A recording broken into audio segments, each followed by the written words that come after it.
I got it this week. How about that? Practiced it about 50 times. I didn't practice at all. Are you kidding? I'm good so at that. Cheesy. You know what? The only guy that could have made that one-handed catch would have been Josh Gordon, the way things went down yesterday. Oh, that was sweet, wasn't it? Yeah, it was We're very giving this sweet. football away today, by the way. We are? Yeah, I'm going to give it away. Who signed it? Tayshaun Gibson's on it, Sam Ratigliano's on it, and Roger Shinway is also on here. Played for the Browns for a little bit. He's going to join us during the show today as well. I don't know if you remember when he played for the Browns, but he played back in, what year was he there? Got 2000-ish. Anyways. Welcome to Dogs on the Run. We were ready to start the show today. Yeah, you can Skype in today. The best Skyper is going to win this football. You good with that? I'm really good We're with going to give that away. So what we normally do is for our Sunday night show, the Ford Sports Sunday, when we get a guest that comes in, every once in a while we have them sign football. So it's a Sam Ratigliano, Tayshaun Gibson's on here. So the best Skyper of the day is going to win the football, and we'll tally it up as we keep going. Now, the big story, obviously, is that the Browns get their first win of the season. They win yesterday, 31-27 over the Minnesota Vikings, I think in a game that absolutely no one thought they could win. No, nobody did at all. But they were also in the best circumstances. You're on the road. All that stuff that went down during the week. You've got your third stringer as your starting quarterback. You traded away what some people thought would be your franchise running back. And then you go into Minnesota against last year's reigning NFL MVP and Adrian Peterson. And you go, and all you do is you hang an L on them, and you come back home 1-2. I mean, I have a bunch of thoughts on this show, on this game. I mean, a lot of great things going on for the Browns yesterday. There were a lot of heroes in yesterday's. If you could give out game balls, or a ton of game balls that I would personally give out. But we want to make sure you know how the show works if this is the first time you've watched it. We're always excited to have you on board. And, of course, you have to pass through this man. He is Eric, the referee. Eric, say hello. Hello, guys. Oh, Hello. don't sound so excited to be on the show today. Hey, we are going to go out the gate like the Browns did in the first half. We're just going to come out gunning. We got a ton of guests for you guys. It's going to be a great show. All right, if you don't pick up the level of your excitement, you are going to be Eric the Mute again. We're going to take your microphone Throw a flag away on yourself. He threw a flag on off his himself. Right? flags. That I could caught be a personal myself. I foul caught for myself. you. All right, also, as a part of the show, we want you to be interactive as well. And you can follow us on Facebook. You see the hashtag for Twitter, Dogs on the Run. Yeah. And when we do that, we go to our man back in the newsroom. That's Connor Kiesel. Connor's back in the newsroom. Connor, what do you got for us on social media today? Got a ton going on today, and finally some good news waking up on Monday morning for Browns fans. Excited about not only the Browns winning, but the Indians winning. It's a day of celebration. A ton of people liked and shared our post on Facebook yesterday after the Browns won. And you know how you can interact with us this morning? Use the hashtag #DogsOnTheRun. Get on your Twitter and let us know what you think about the team. Connor, put up your right hand. Put up your right hand. I promise, repeat after me. I promise never to wear purple. Ever. Never to wear purple. Black ever. and gold. Gold. Black or gold. Black or gold, or, well, Bengals are kind of tough. I have to wear orange. I didn't think about it, guys. All right, well, Poor wardrobe that's choice. let's see. right. Did you get a flag on that one? Hang on a second. Here it comes. Oh, there it is. It just flew I through. got my water in here. I can't do it. That ref is very exciting. Yeah, Put him in okay. the NFL. He's That's better good. than the replacement refs. No replacement refs here. No replacement refs here. Oh, all right. Thanks, Joe Flacco. We'll check in goodbye. with you a We'll little see later. you. Yeah. Goodbye. We'll see you back later to him, and we'll see him a little bit later, too. I'm just punching buttons here. But. All right, so we still want your take on this game. You can call us if you want to, 216-431-3820. 431-3820. I've only been saying it like 1,000 times over the last couple weeks, and I still can't get it right. So you can call in, and what we really, if you're getting home, or if you're home right now, and you're getting dressed, and you're ready to go to work, and you want to be interactive, or you want to hear what people have to say, because we have a ton of interviews. Yeah. Josh Cribbs is coming up in about 6 minutes. So we'll have Josh on the show. Josh is going to give you his Cribbs notes. We've got a bunch of former Browns that are going to check in today. Browns backers from all over the country are joining in with us today. Matt Wilhelm's going to join us later. Who else? Matt, we've got our first comedian on the show today. Yeah. Matt Hayes is going to be on, so we're excited to have him on as well. 216-431-3820. That is the number to call in. And if you want to Skype, it's Andy_Baskin. If you want to follow along with us on the hashtag, it's Dogs on the Run. If you want to Skype in, it's Dogs on the Run. Again, excuse me. If you're, excuse me. It's live and interactive. Hey, this little cold thing going on. If you want to listen in the car, we highly recommend listening to the show in the car, just Bluetooth it in or put it in your USB, and you can listen to us on the way into work. So that's really what we want you to do. Yeah. All right, so let's talk about some of the topics that we have going on. Brian Hoyer's debut yesterday. And if I have one wish for this team, it's that we talk about Brian Hoyer as a starting quarterback next year. It's my wish, because that's what I want to happen. I want Brian Hoyer to be the starting quarterback next year, where they can take those 5 picks in the first 3 rounds, and maybe in the 3rd round, pick up a quarterback. Because what I saw from Brian Hoyer yesterday, in one game, just his 2nd NFL start, was a guy that was able to overcome adversity and lead this team to a victory at the end of the game. That's the definition of a championship quarterback. So that's what I'm hoping for, that they can use those picks next year, excuse me, and then they'll be able to fill in other places. You want an offensive lineman. You want a defensive back. You want something else. You need another wide receiver. Use those picks on that. Let's find another quarterback later next year rather than sooner. Yeah, I don't want to be talking about taking a quarterback in the top 5 pick. That means it wasn't a good season. Brian Hoyer looked poised. He was in control. He was in command. You can certainly tell, even with the Brian Hoyer start, Josh, that didn't do anything for the offense. He threw the ball 54 times yesterday. So that didn't affect Norv Turner's system at all. Josh Gordon came back. That was another weapon for him. I don't think he could have had a better debut. Yes, you could say something about the 3 interceptions to go along with the 3 touchdowns, but 2 of the interceptions were questionable. There was the one when they were backed up against the goal line where his arm was hit and kind of fluttered out there. That's going to happen to a lot of quarterbacks when you give up pressure from the offensive line. But overall, what a great debut for Brian Hoyer. I mean, you're talking about a Cleveland kid, kid from North Olmsted, a kid that grew up as a Browns fan. And we talked about how many true Clevelanders have ever quarterbacked the Browns. We were talking about this in the newsroom last night. Yeah. It's just, it's unbelievable. You couldn't ask for a better start. In just the way, in typical Cleveland sports fan passion, in just the way Cleveland sports is, when their backs are against the wall, when Cleveland's backs are against the wall and the odds are stacked against them, somehow, some way, Cleveland teams find a way to win. We talk about it all the time. Going into this game, they had no business winning this football game. None. I mean, if going in, you're thinking, this is awful. You had a tumultuous week. There was as much turmoil as we can ever remember since the Browns have come back to town in 1 week. I mean, they did everything but, fire coaches. And all they do is go on the road to one of the loudest places to play in the NFL and win in the final minute. They not only had, after the first half, they did nothing again in the second half until that final minute. But all that matters is the final score. And Brian Hoyer is certainly #1 game ball for me in yesterday's game.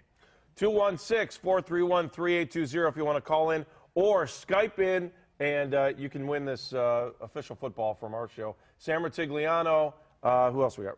Roger Shinway's on here, and Tayshaun Gibson also on this. There's Sam Ratigliano. Best Skype of the day is going to win this football, so we're going to give it away at the end. Let's go to our third amigo on this show, and the man of the hour, Mr. Josh Cribbs. Hi, Josh. How you doing? How are you doing? Good morning. I'm doing pretty good. Good morning, guys. I am loving that shirt. Thank you. After a win, I got to support the team, All right, what's your take on yesterday's game? What'd you think? You know what? I think they found a way to win. I think, given the team, we all have to remember that Czynski, the whole, staff, they don't decide who comes and goes ultimately. And given the cards they were dealt, they found a way to win. And, I'm not so certain that we should all put our eggs. We know how our, Cleveland quarterbacks can be. We shouldn't put all our eggs in one basket with Hoyer. He had a great game. Let's just call it what it is. He came in under pressure. He threw 3 interceptions that were bad, but he found a way to win. He didn't let that get him in pressure, get him in trouble, get him in quicksand to a point where he lost his composure. He was a poised quarterback. He showed a lot of promise. He threw 3 TD passes that hasn't been done by a quarterback in over 17 games, 17 starts for the Browns. So he showed a lot of promise. He earned the opportunity to, see what this kid is all about, to have the coaches say, hey, see how far the rabbit hole goes with Hoyer. Josh, there's a lot of playmakers that stepped up, but it's just one game, guys. Let's not, go too far with it. They just showed a lot of promise. I think Czynski, you will find out with the notes that I presented. Czynski, did a great job in play calling. they stayed in the game with the, the aggressiveness of the play calling and the special teams plays and, giving the go-ahead to let Chris Tabor do what he had to do to keep the drives going. It was a lot of big playmakers on the offense that came through. Obanaya, he's consistently showing why he deserves a spot on this football team, why he deserves, to be reckoned with. And of course, Cameron Jordan, he's showing up in the red area. And not to mention Josh Gordon coming through, coming back for his game debut. All right, Josh, do me a favor, because you probably get this better than anybody that I know personally. You know what it takes to play in the NFL. You know what it's like to win a game at the end of the game, but you also know how to play quarterback like you did at Kent State. Your mindset going into Brian Hoyer's last drive of the game, where he's able to run the 2-minute offense despite the fact they didn't have a lot of great success in the second half. What's going through his mind as they're trying to win this game at the end? At the end, he was focused. He had went through the whole game. He had already got all the jitters out of the way. He understands the offense. At the third quarterback, we have to understand the third quarterback doesn't really expect to play. So his job on the team is basically running the scout offense. And he has no care in the world. He's running the scout offense, throwing the guys right and left and right. And that's what he did in this game. He spread the football out. It wasn't one dimension. The ball didn't just go to the tight end. The ball went to the tight end, the receivers, the backs. He did a great job doing the 2 minutes, spreading the ball around and taking what the defense gave him without the quarterback, without the OCs telling him, hey, this will be open. Go here, look for here. And that's what quarterbacks get in trouble. And Brian and Hoyer didn't have that problem. He simply took what the defense gave him. Everything that was open, he took it. He showed that he can be a quarterback in this league, and he showed that he can win for the Browns. Josh, you also had the experience to play for the Browns when the backup quarterbacks had to come in and play and had to win games. So with what you said at the beginning, based on what Hoyer did, let's say Brandon Weeden comes back healthy next week. Here's the big question. Who plays next week? Do you ride the hot hand? Or because Weeden was the guy you named as the starter at the beginning of the season, he doesn't lose his spot because he was injured? The coaches do have a tough decision to make. But because of this victory, we got to understand both teams was going into this game 0-2. So because of this victory, because Hoyer came and stepped right in, I think he has earned, a spot to say, hey, let's rest Weeden one more game and see, if it wasn't a fluke. Let's see if Hoyer can get the job done. Now Weeden is my guy, but at the same time, it's only about wins. It's all about wins. Nothing else matters. I can like this guy, but who's going to allow us to win? And I think Hoyer has earned his job, a spot for next week's game. I think people might go back and forth on this. The offensive line looked good yesterday, and I can't tell if that's because Brian Hoyer was able to make faster decisions than Brandon Weeden. But, Brian also had the luxury of having the best receiver on this team back on the field yesterday. And, as I weigh it out and what you talk about trying to make that decision, maybe staying with the hot hand, Hoyer had a little bit more than maybe Weeden did, but I'm still trying to figure out the offensive line and how they played. What was your assessment of the offensive line yesterday, and do they look better with Hoyer because Hoyer perhaps might make quicker decisions? I think what Hoyer did differently than Weeden was step up in the pocket, was go through his reads a little quicker. And it might be because, they all the quarterbacks that's on staff, they know their progression. But he went through it a little quicker and it allowed the offense to look a little sharper. Now, the coaches will look at this on film and say, hey, the offense runs smoother, with Hoyer in it, and they will make their decision accordingly. But they named Weeden the starting quarterback. We can't go flip-flopping. We know what happened when we had Trent Dilfer here, and then we had the hot hand with who? Fry. And then everybody was doing what in the stands? Right. Calling out Charlie Fry's name. And then what happened to that? So let's not, say that we're hot with Hoyer in there. And then, the next game, he goes out there and doesn't, shows consistency. And that's what it's about. So we can't keep saying he's a hot-handed guy when it just shows one game. Minnesota was not the best, team to show what a hot-hand quarterback can be. There was 2 0-2 teams. They was thirsty for a win, and the Browns found a way to do it. And in the notes that I gave, The defense played a factor in that. The special teams played a factor in that. Trzynski's play calling played a factor in that. And Hoyer did play a factor in it. He spread the ball around pretty good, but he also threw those 3 picks. And, not saying that, that took him out of it, but he showed a lot of promise. And the main important thing was finding the win. So the coaching staff, they do have, their work cut out for them in figuring out who works the offense best. And, the offensive line probably will prefer Hoyer. I've been there, and they've, had problems with Whedon in stepping up. And, because those DNs, they rush wide, and the quarterback has to step up, has to slide a little bit in the pocket. And Hoyer did a good job.